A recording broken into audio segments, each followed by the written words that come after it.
آرمی چیف جنرال عاصم منیر خلاف په امریکایي کانګرس کې بل پیش شوی دی چې په آرمی چیف باندې د بندیز ولګولی شي.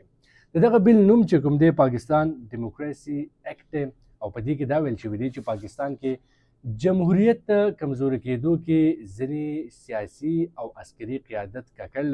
او دغه شخصیاتو باندې د امریکایي ویزې بندیز ولګولی شي او دغه بندیز مقصد به دی چې پاکستان حکومت باندې اسټابلیشمنټ باندې دباو واچولی شي.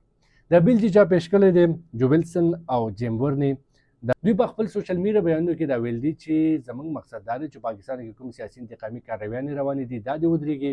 عمران خان یو سیاسي قیدي دی د هغه د رهایي لپاره به هر قسمه ممکن کوشش کوو او دغه کوشش په سلسله کې دوی دا بیل پیش کړی دی چې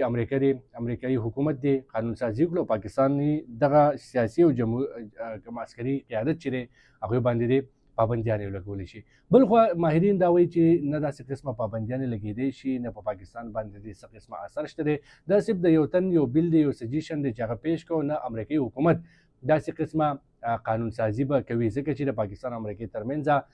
پخوا راسې مضبوط تعلقات دي او دغه تعلقاتو په بنیاد باندې دا ممکن نه ده چې امریکا داسې قانون جوړ کړي چې پاکستان په سیاسي او عسکري قیادت باندې بندیزونه ولګوي.